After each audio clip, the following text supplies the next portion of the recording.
Today, I have the honor and privilege of speaking to a distinguished Seton Hall Law School alum, Matthew D'Ambrosio.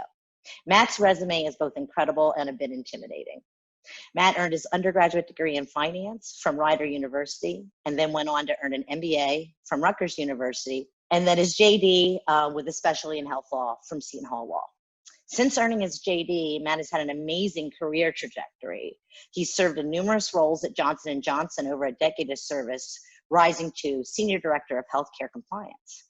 He went on to serve as Chief Compliance Officer at Reliant Pharmaceuticals, Dr. Reddy Laboratories, and ProStranken, as well as Adjunct Professor in the Seton Hall Law Health Law Program.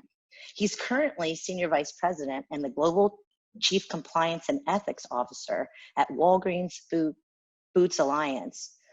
Matt, thank you so much for taking the time out of your undoubtedly busy schedule to join us today and share your insights. Which is, how has the national pandemic or the pandemic and the national health crisis affected your day-to-day role at Walgreens Boots Alliance? Well, it's really changed the day-to-day completely. So throughout my career, I've done a lot of work on crisis management programs.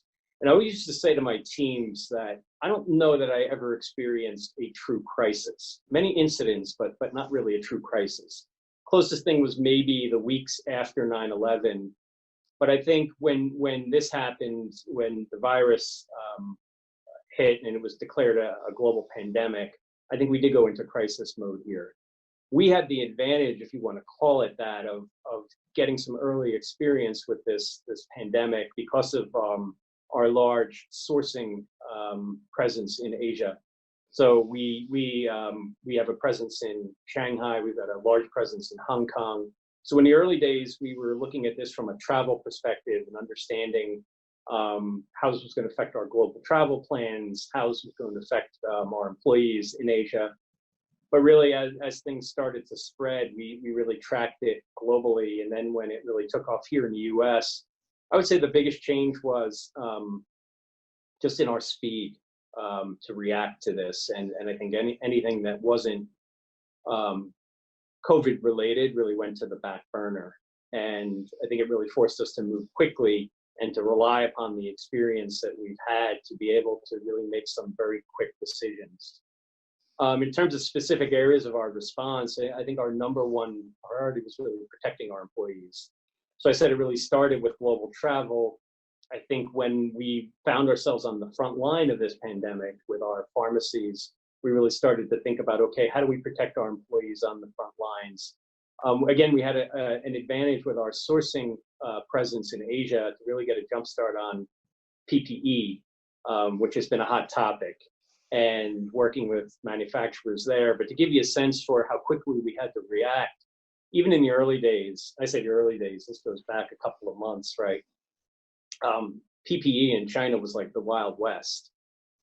As China had really ramped up manufacturing and really directed all of their manufacturers to start developing PPE, when things started to decrease there in terms of number of new cases, there was a lot of supply there, but not a lot of companies that really had a really strong track record in this space. But we had to be able to quickly advise our sourcing team on, for example, our ethical trading standards. But as a big company, we were often too quick to react or too slow to react. So while we were going through our typical supplier onboarding process, another company would come in and just grab that supply. But it does give you a good sense for what we were dealing with really as a compliance team, is trying to understand the regulations, trying to balance the crisis with staying true to our policies, obviously staying true to regulations, and staying true to our values. And I think that's really been the key for us. And if there's one thing I learned, and I wasn't at Johnson & Johnson during the Tylenol crisis, but the one thing I did learn from my time there, and as part of anybody who's spent time there as part of the legends and lore of the company, is how they responded to the Tylenol crisis. And the way they were able to respond so quickly and effectively was to fall back on the credo, their core values, and making the right decisions for their employees and for the customers. That's really what we were trying to do. you gave us a really good sense of sort of how quickly things happen, and being in a large global pharmacy company, the things that you were facing. Were there any particular skill sets that you had gained over the years? You talked about sort of your ethics background and having so much experience in compliance that you found yourself really relying on and valuing during this time. Yeah, I think one of the things we really fell back on, and I think is another plug for Seton Hall Law School and the health law program. So I was well trained by my former professor, now the dean of Seton Hall Law School, Dean Buzang, who was my health law professor. But I think just that strong background in understanding the health law regulations, because things were moving so quickly. So, for example, CMS, HHS, they were coming out with very quick waivers on certain regulations. So allowing the frontline providers to really be able to respond quickly, but those waivers had to be evaluated rather quickly. To give you an example, I think one of the areas that we quickly responded to was the need for testing. So you may know or may recall that we, along with some of our other retail industry partners or colleagues, Walmart, CVS, Target, we introduced drive-through testing at some of our locations. Give you a sense for how quickly that all rolled out. We were at the White House, the president of Walgreens was at the White House, I think it was on March 13th, and we launched our first drive-through testing facility on March 20th. 1 week. 1 week to negotiate an agreement with Health and Human Services, 1 week to deal with the obvious privacy issues. So our ability to quickly sort of digest and apply the facts on the ground to the regulations, and I think that training we've had in understanding areas like HIPAA, understanding areas like START, self-referral, anti-kickback statute, really was important to be able to allow us to respond quickly to this crisis. That's amazing. 1 week. 1 week.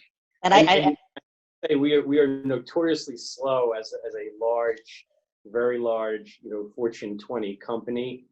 But I think what you found here is that we've never been more engaged as a company. And I can talk about a lot of the different things that we've done to respond to this crisis. But in the 2.5 years, I've been really trying to figure out what it is that we do best. But I think we showed, both here in the US, and also I think we're doing a lot of similar work in the UK through our Boots franchise with the NHS, that our ability to respond to a crisis, the role that the pharmacy plays in the community, and even that footprint that we have, the physical footprint and the importance of that, and being within a few miles of the majority of the population in the US has become more and more important. Even in our day-to-day, we start maybe at the federal level, and with the laws probably all familiar with, whether it's kickback statutes, self-referral statutes, HIPAA.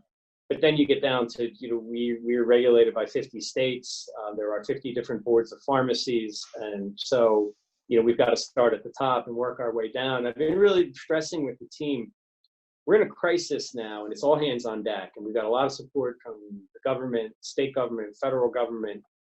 But I keep emphasizing with our team, a year from now, 2 years from now, 5 years from now, people may not remember what it was like in the middle of this and why we made certain decisions. So I think it's really important that we document our decision-making process every step of the way. We're dealing with a lot of ambiguity, to be able to explain clearly why we made certain decisions in the middle of this pandemic. What were we thinking if the regs weren't clear on it, and why we thought this was in the best interest of our patients.